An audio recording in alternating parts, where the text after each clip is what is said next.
Let's just start with what people say. Lazy, messy, doesn't care, gave up on themselves. That's the go-to read when someone sees a chronically cluttered home. And honestly, the logic seems reasonable. If you wanted it clean, you'd clean it. End of story. Maybe that's someone you know. Maybe that's you. I'm Maya, and I want to get into what's actually happening here, not the lazy label, the real thing. Because there's a real difference between someone who won't clean and someone who genuinely can't. And from the outside, they look exactly the same. Same pile of clothes, same stack of unopened mail. But underneath, completely different things are happening. And once you understand what's actually going on, the mess stops looking like a personality problem. It starts looking like a symptom. Let's start with the biology, because the biology is a bit brutal. Your nervous system doesn't clock out. It's constantly scanning your environment, automatically, below conscious awareness, checking for threat, safety, order. You're not doing this on purpose. It just happens. And a cluttered space? It doesn't pass that scan. Researchers found that people who described their homes as cluttered had elevated cortisol levels throughout the day. Cortisol, the stress hormone. Not the kind you get from a bad meeting, the chronic, low-grade kind that chips away at your sleep, your immune system, your cardiovascular health, quietly, over time. That pile of laundry your brain is supposedly ignoring? It's not ignoring anything. It's registering it, every hour, on repeat. Here's where it gets really unfair. The higher your stress load, the less capacity you have to actually do anything about it. Psychologists call this cognitive depletion. Basically, the mental energy you'd need to clean has already been burned up just by living inside the mess. So the clutter creates the exact conditions that make the clutter impossible to deal with. That's not a character flaw. That's a trap. To really get why some people can't clean, even when they want to, even when it's driving them crazy, you need to know about one specific part of how the brain works. Neuropsychologists call it the executive function network. I know that sounds clinical, so think of it this way. It's the part of your brain that gets things done.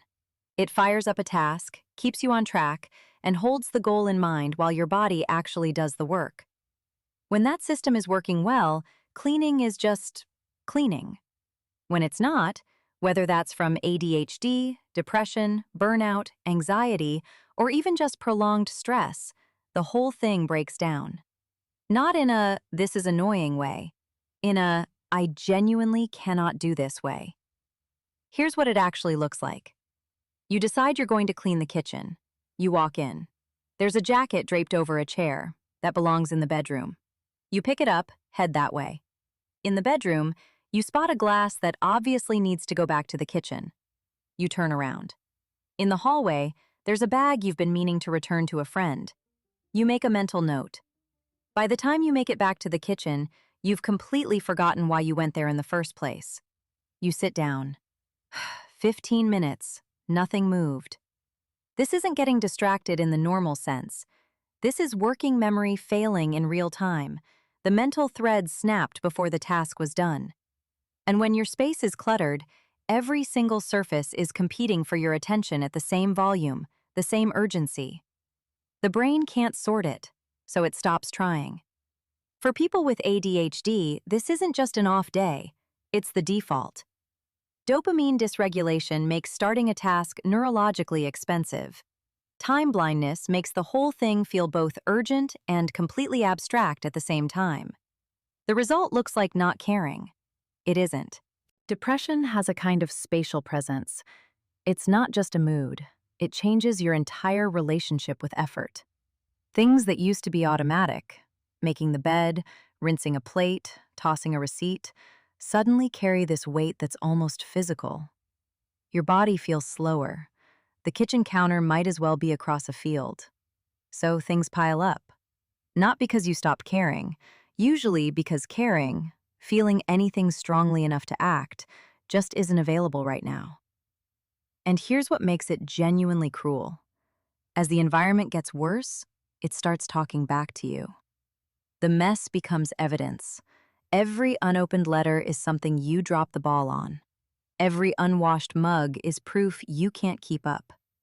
You look around and the room tells you, quietly but constantly, that you're falling apart. Research backs this up. Living in a disorganized space doesn't just reflect depression, it makes it worse. The environment stops being neutral. It becomes part of the problem. The person who can't clean when they're depressed isn't ignoring the mess. They're caught in a system where the mess is actively working against them. And most of the time, they know it, which, honestly, just makes everything harder. If this is making sense of something you've been living with for a while, stick around, because the next part might be the most useful thing in this video. And if you're not subscribed yet, now's a good time. This channel exists for exactly these conversations. Here's a reframe that might change the way you look at every surface in a cluttered room. That stuff isn't just stuff. It's a physical record of unmade decisions. Every object sitting somewhere it doesn't belong got there because, in that moment, making the decision felt too costly. So you put it down. You told yourself you'd figure it out later. Later never quite arrived.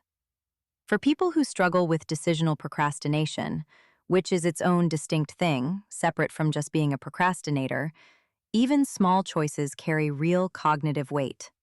What do I do with this? Where does it actually go? What if I get rid of it and need it next week? These aren't small questions to an indecisive brain.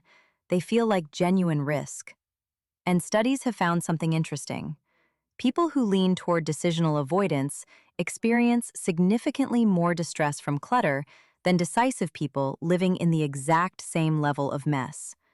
Same room, totally different internal experience.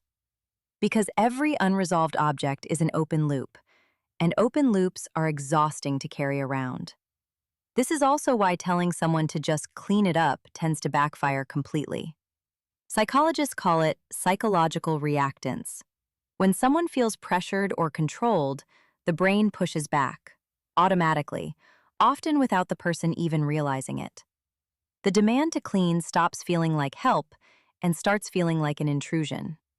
And the brain protects its territory by digging in. The mess becomes a boundary. Shaming someone across that boundary doesn't open it. It just makes the wall thicker. Before going further, one distinction is worth making clearly. A messy home, even a severely, persistently messy one, is not hoarding disorder. Hoarding is a clinical condition. It involves real distress at the idea of getting rid of things, accumulation that genuinely makes the living space non-functional, and emotional attachments to possessions that don't respond to ordinary intervention. It needs specialized support. Everyday clutter, even at its most overwhelming, works differently. With clutter, the distress comes from the mess being there. With hoarding, the distress comes from the thought of removing it. That line matters, both for understanding what someone is going through and for figuring out what kind of help will actually do anything. One other thing worth knowing. The research on kids growing up in chronically chaotic homes is pretty consistent.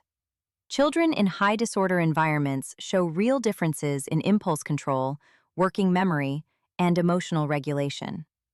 The physical space a child develops in isn't just backdrop, it's input. The brain builds itself in the environment it inhabits. Okay, here's where it gets interesting.